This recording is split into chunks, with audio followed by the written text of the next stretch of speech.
जय जगन्नाथ। ये हूँ लवणगिरी जगन्नाथ मंदिर।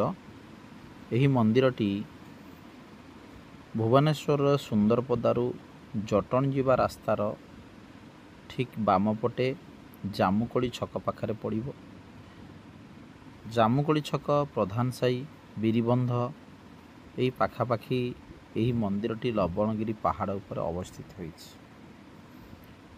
गोटे अति उच्च नहले मध्य भल पहाड़टीए। से पहाड़ उपरे प्रभु जगन्नाथ एवं हनुमान एवं महादेव विमला लक्ष्मींकर मंदिर उपस्थित रही। यही मंदिर एवं ठाकुर को दर्शन करने प्रतिदिन अनेक परिमाण रे भक्त आसती, ठाकुर कृपा लाभ करती एवं आशीष लाभ करती। समस्त देखती बुलती। आ सबुठ बड़ कथा हूँ ये जगन्नाथ मंदिर कीर्ति कारुकार्य अत्यंत सुंदर भाव होती। जगन्नाथ मंदिर पाखापाखी चारिपटे बहुत गुड़िए मंदिर अच्छी एवं पहाड़ उपरे मंदिर होइथिबारु अत्यंत मनोहर होइछि, अत्यंत सुंदर होइछि एवं एठी गाड़ी रखिबार पार्किंग करियार सुविधा मध्य रहिछि एवं ये पहाड़ उपरु अनन्य दृश्य देखिपारे। जगन्नाथ मंदिर 22टी पहाच होइछि एवं यार कार्य संपूर्ण होई नाही चलीछि। पाखुर धौली आपण देखि पाउथिबे। धौली आपण अति कैमरा लेंस रे धौलटी देखि परिबे। अत सुंदर बनानी पूरा भुवनेश्वर पहाड़ उपरु आपण माने एंजॉय करि पारे। गाड़ी रखिया पई पाखा पाखी रे पार्किंग हेछि, सेठी ऑटो रखि परिबे। आपण जाइथिबा ऑटो गुड़िक स्टैंड अछि, कार रखि परिबे, टू व्हीलर पार्किंग भी रहिछि एवं ये मंदिर चारिपट बेढ़ा रे भक्त मान दर्शन करेंगे। मंदिर पाखरु चारिपटर दृश्य बहुत सुंदर भाव में होइछि। एठिकार परिवेश अति सुंदर होइछि। यही मंदिर रे ठाकुर को दर्शन करेंगे।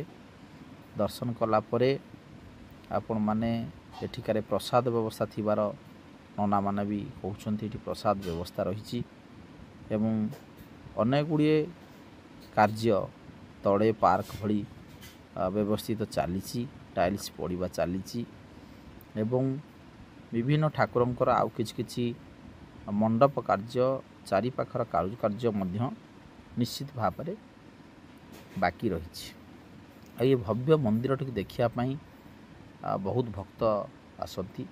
आमे जाइथिबा समय कार्तिक मास सेठी बहुत गुड़े भक्त बा हविशाली माने संध्या बेले ठाकुर को दर्शन करथिले, आरती करथिले, गीत बोलुथिले, ठाकुर को नाम जप करथिले। अत्यंत भल परिवेश सृष्टि होइतिला। तेणु भुवनेश्वर ठारू अनति दूर रे एही मंदिरटी रहिथिबारु एहा को देखिया पई प्रतिदिन अनेक श्रद्धालु आसुचंती एवं मंदिरर चारिपटे दर्शन करुछंती, ठाकुर को भी दर्शन करुछंती। भुवनेश्वर भितर एभली मंदिर बहुत सुंदर लगुच। यार परिवेश अत्यंत मनोरम। पहाड़र सबुजिमा चारिपटे गछपत्र किछि रही एवं मंदिर उपरू बा पहाड़ पाखरू मंदिर पाखापाखि ठिया हेले आपण देखिपारे विराट बरगछटीए मंदिर पहाड़ पाखे मध्य रही। मंदिरर विभिन्न पार्क काम वर्तमान सुधा आरंभ होइछि।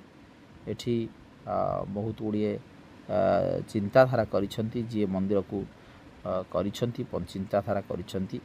एठी प्रसाद मिलुछि एवं लगेया पई दीप भी बिक्री होउछि।